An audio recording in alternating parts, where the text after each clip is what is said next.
ভারতের James bond Ajit Doval এমন game খেলেছে যে পাকিস্তানের কট্টর মিত্র দেশ চীনও এখন ভারতের ভয়ে পাকিস্তানকে ধোঁকা দিয়ে দিয়েছে।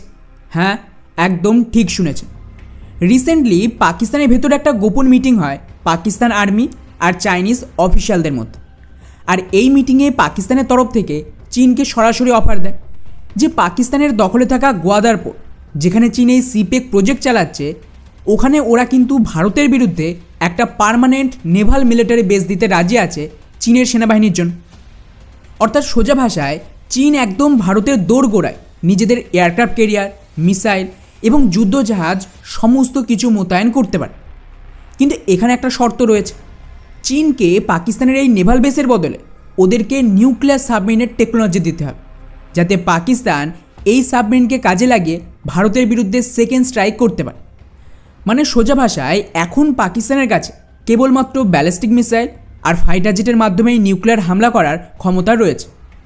এর একটা সবচেয়ে বড় সমস্যা হলো, মনে করুন যে কাল ভারত আর পাকিস্তানের মধ্যে যুদ্ধ হলো, আর ভারত কী করলো, পাকিস্তানের ওপর এমন ভয়ঙ্কর নিউক্লিয়ার হামলা চালালো যে পাকিস্তানের সমস্ত লঞ্চ প্যাড, গুরুত্বপূর্ণ বেস, শহর সব ধ্বংস হয়ে গেছে। এমন পরিস্থিতিতে ওরা কিন্তু ভারতকে জবাব দিতে পারবে না। আর এর কাউন্টার করার জন্য এই সমস্ত বড় বড় দেশ নিউক্লিয়ার ব্যালিস্টিক সাবমেরিন তৈরি করে রেখেছে, যাতে যদি ওদের পুরো দেশও ধ্বংস হয়ে যায় তাহলেও কিন্তু ওই নিউক্লিয়ার সাবমেরিন জলের নিচে লুকিয়ে থেকে শত্রুর হামলা সত্ত্বেও ওদের ওপর নিউক্লিয়ার স্ট্রাইক করতে পারবে, যাকে বলা হয় সেকেন্ড স্ট্রাইক ক্যাপাবিলিটি। এই কারণেই ভারত নিজেদের আরিহান ক্লাসের সাবমেরিন তৈরি করেছে, আর একে লুকিয়ে রাখার জন্য বঙ্গোপসাগরে আইএনএস বর্ষা নামের আন্ডারগ্রাউন্ড বেস বানিয়েছে, যাতে নিউক্লিয়ার হামলা হলেও গোটা ভারত ধ্বংস হয়ে যাবে, কিন্তু এই বেসে থাকা সাবমেরিন জলের নিচ দিয়ে গিয়ে পাল্টা ওই দেশেই হামলা করে বদলা নিয়ে আসবে। ফলে পাকিস্তান চাইছিল যে চীন ওদের এই ক্ষমতা দিক। কিন্তু ইন্টারেস্টিং ব্যাপার দেখুন, চীন আর পাকিস্তানের মধ্যে যখন এই সমস্ত নিয়ে মিটিং চলছে, তার ঠিক আগে আমাদের James bond NSA Ajit Doval চীনে পৌঁছেছে। ওখানে চীন ভারতের সাথে সম্পর্ক ঠিক করতে এতটাই মরিয়া ছিল যে এনএসএর সাথে ডিরেক্টলি ওদের উপরাষ্ট্রপতি সমস্ত প্রোটোকল ভেঙে দেখা করে, যেখানে নর্মালি এনএসএর সাথে ওই দেশের যে সেম লেভেলের অফিসিয়াল রয়েছে তারাই দেখা করে, তা না হলে ম্যাক্সিমাম বিদেশ মন্ত্রী দেখা করে। কিন্তু এখানে আবার উল্টো হয়েছে চীনের ক্ষেত্রে, যেটা ভারতের জন্য চায়নার একটা মেসেজ ছিল।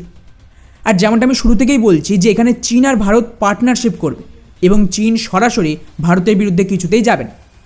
এবং খেয়াল করেন, এর ফল এখন পাকিস্তান হারে হারে টের পাচ্ছে। কিছু নতুন রিপোর্ট সামনে এসেছে যেখানে পাকিস্তানের ভেতরে এই যে সিক্রেট মিটিং হয়েছিল, সেখানে চীনের তরফ থেকে অফিশিয়ালি পাকিস্তানের প্রস্তাব রিজেক্ট করে দিয়েছে।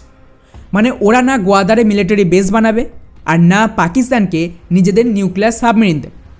মানে ভাবতে পারছেন, ব্যাক টু ব্যাক চীন ভারতের বিরুদ্ধে এত বড় বড় সুযোগ সবটা রিজেক্ট করে দিচ্ছে। যদি চায়না গোয়াদারে নিজেদের এয়ারক্রাফট ক্যারিয়ার মোতায়েন করতো, এখানে নিউক্লিয়ার সাবমেরিনের বেস থাকতো, ফাইটার জেট, মিসাইল সবটা মোতায়েন থাকতো, ওরা কিন্তু ডিরেক্টলি আরব সাগর, ভারত মহাসাগরে ভারতীয় নৌবাহিনীকে চ্যালেঞ্জ করতে পারত। এর থেকে বড় সুযোগ ওদের জন্য আর কি হতে পারে। কিন্তু চায়না এই প্রস্তাবকেই রিজেক্ট করে দিল। কেননা যদি আপনারা অজিত ডোভালের চীনের ভিজিটকে খুব ক্লোজলি মনিটর করেন, ক্লিয়ারলি বোঝা যাচ্ছে চীন সমস্ত সীমাবিবাদ মিটিয়ে ভারতের শর্তে রাজি হয়েছে। আর এটা পিএম মোদি এবং প্রেসিডেন্ট শি জিনপিংয়ের মিটিংয়ে ফাইনাল হয়ে গিয়েছে। কারণ চায়না ডলারাইজেশনের পর আর আগের মতন এতটাই ইকোনমিক্যালি শক্তিশালী থাকবেন, ওদের তখন ভারতের ওপরেই নির্ভর করতে হয়। এই কারণেই প্রথমে মালদ্বীপ থেকে সরে এলো, বাংলাদেশ থেকে সরে এলো, দুদিন আগেই নেপালের প্রধানমন্ত্রীকেও অপমান করে তাড়িয়েছে, ওদেরকে কোনো লোন দেয়নি, আর আজ পাকিস্তানকেও মাঝপথে ধোঁকা দিল। আর আমি তো লাস্ট 6 থেকে 7 মাস ধরেই বলছি, চীন ভারতের সামনে সারেন্ডার করে দিয়েছে। এখন দুই দেশ নিজেদের মধ্যে লড়বে না, বরং একসাথে মিলিতভাবে কাজ করে। আর দেখতে থাকুন কিভাবে চীনের কোম্পানি ধীরে ধীরে নিজেদের বেশ কিছু অংশীদারি ভারতীয় কোম্পানিকে বিক্রি করতে শুরু করছে। আগামী বছর থেকেই দেখতে পারবেন যে চাইনিজ কোম্পানির যে ম্যানুফ্যাকচারিং ফ্যাক্টরি, সেটাও ভারতের সেট আপের জন্য কথাবার্তা শুরু হবে এবং দুই দেশ পার্টনারশিপে কাজ করবে। ফলে এটা তার প্রথম ইনস্টলমেন্ট ছিল যে ওরা পাকিস্তানকে আর আগের মতন সাপোর্ট দেবে না এবং ভারতকে একটা মেসেজ দিল যে আমরা পাকিস্তান থেকে সরে আসছি, তার বদলে ভারত আমাদের সাথে সহযোগিতা করবে। অর্থাৎ পাকিস্তান দুই দিক থেকেই ফেসে গেল। আমেরিকা নিষেধাজ্ঞা লাগালো ওদের ব্যালিস্টিক মিসাইলের ওপর, এখন চীন মাঝপথে ওদের ছেড়ে দিল আর সাবমেরিনও দিচ্ছেন। বাকি এই পুরো বিষয়টিকে নিয়ে আপনাদের কি মনে হয় নিচে অবশ্যই কমেন্ট করে জানাবেন। জয় হিন্দ।